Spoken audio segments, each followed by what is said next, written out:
प्रश्न नंबर 13 है हमारा। सिद्ध कीजिए कि वृत्त के परिगत बनी चतुर्भुज की आमने सामने की भुजाएं केंद्र पर संपूरक कोण अंतरित करती हैं। ठीक है, थोड़ा समझिए। यहाँ पर क्या करेंगे, इसको यहाँ से में से मिलाएंगे, फिर इसको यहाँ से मिलाएंगे और इसको भी यहाँ से मिलाना है हमें, फिर इसको यहाँ से मिलाएंगे और इसको यहाँ से मिलाएंगे। तो हमें इसमें सिद्ध क्या करना है कि बेटा इन दोनों कोणों का योग 180, चाहे इन दोनों कोणों का योग 180 अंश निकाल दो, चाहो तो आप इन दोनों कोणों का योग 180 अंश निकाल दीजिए। अब समझिए, देखो यहाँ पर लिख लें ओ हम। अब प्यारे बच्चों देखो क्या करेंगे, ये हमारा स्पर्श बिंदु है, ये हमारा स्पर्श बिंदु है, ये स्पर्श बिंदु है और ये स्पर्श बिंदु है। तो इन स्पर्श बिंदु को हम मिलाएंगे। तो आप भी मिलाइए, ठीक है।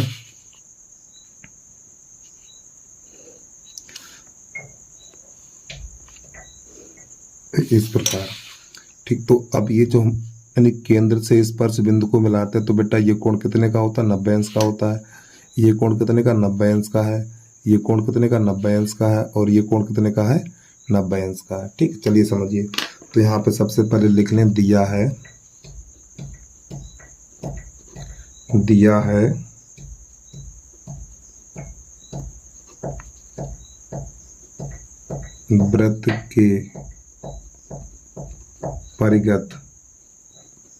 वृत्त के परिगत चतुर्भुज ABCD है। ठीक है, ये हमारा चतुर्भुज वृत्त के परिगत में है।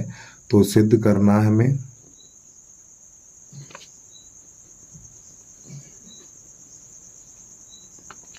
सिद्ध करना है कोण AOD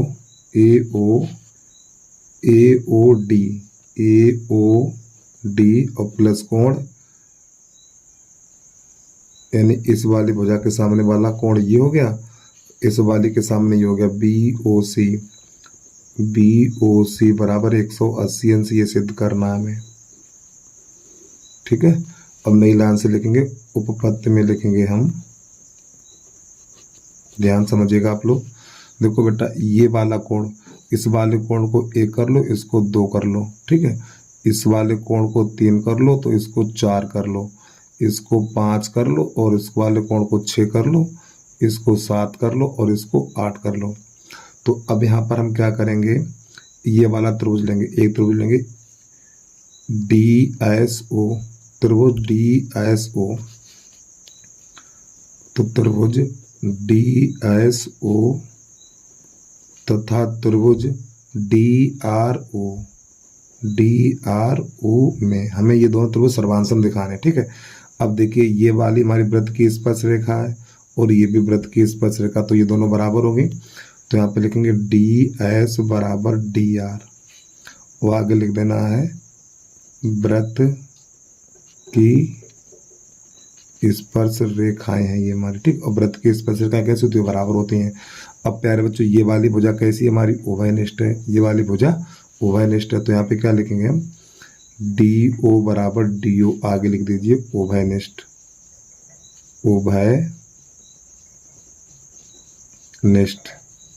ठीक है, अब इसके बाद ये हमारी वृत्त की त्रिज्या है, तो लिख दो, क्या लिखेंगे, SO बराबर RO। तो यहाँ पर लिख दीजिए SO बराबर RO। ठीक, आगे लिख दिए वृत्त की त्रिज्याएं हैं। ठीक है, यहाँ तो कोई दिक्कत नहीं है। अब ये दोनों त्रिभुज कैसे हो गए, कौन से, ये वाला त्रिभुज, ये त्रिभुज हो गया हमारा सर्वांसम। तो यहाँ पे लिखेंगे, इसलिए त्रिभुज DSO सर्वांसम त्रिभुज DRO। किसके आधार पे, ये भुजाओं के आधार पे, S के आधार पे दोनों त्रिभुज कैसे हो गए, सर्वांसम हो गए। तो जब प्यारे बच्चों ये हमारे त्रिभुज सर्वांसम हो गए हैं, तो संगत कोण संगत भुजाएं बराबर होती हैं।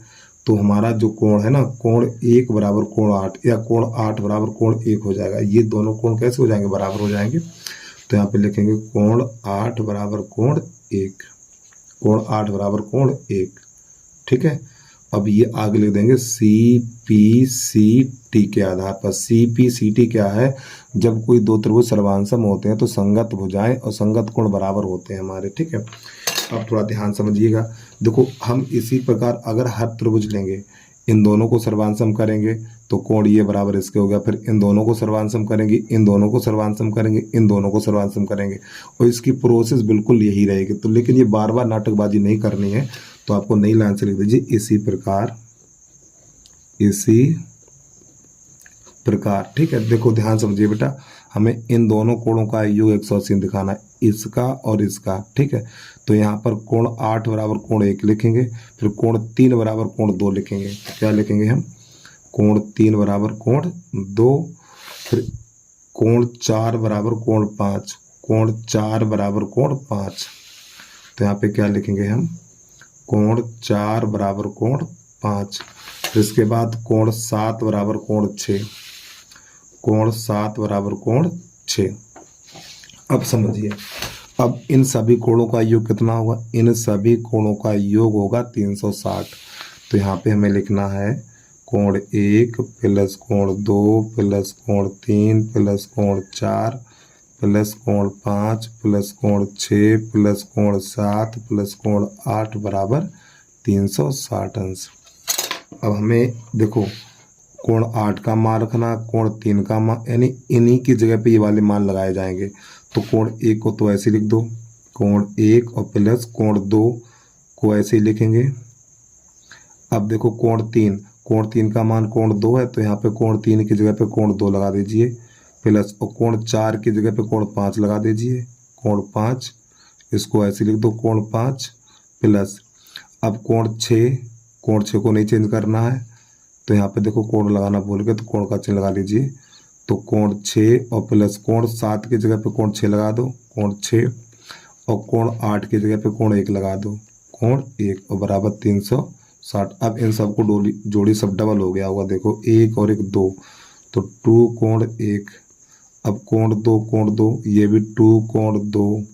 अब कोण 5 और 6, तो 2 कोण 5 ये भी हो जाएगा, सब डबल हो जाएगा, 2 कोण 6 बराबर 360 अंश। अब प्यारे बच्चों यहाँ से 2 सब में से कॉमन ले लीजिए, जब 2 कॉमन लेंगे तो कोण 1 प्लस कोण 2 प्लस कोण 5 प्लस कोण 6 बराबर 360। अब 2 एकन 2, 2 एकन 2, 2 अट्ठे 16। अब देखिए कोण 1 प्लस कोण 2 को क्या लिख सकते हैं हम, यहाँ पे देखिए कोण 1 कोण 2, तो इसको लिख सकते हैं AOD। क्या लिखेंगे, इसकी जगह पे लिखेंगे कोण AOD, और प्लस 5 प्लस 6 की जगह पे क्या लिखेंगे, देखो 5 6, तो इसकी जगह लिखेंगे BOC, ठीक है।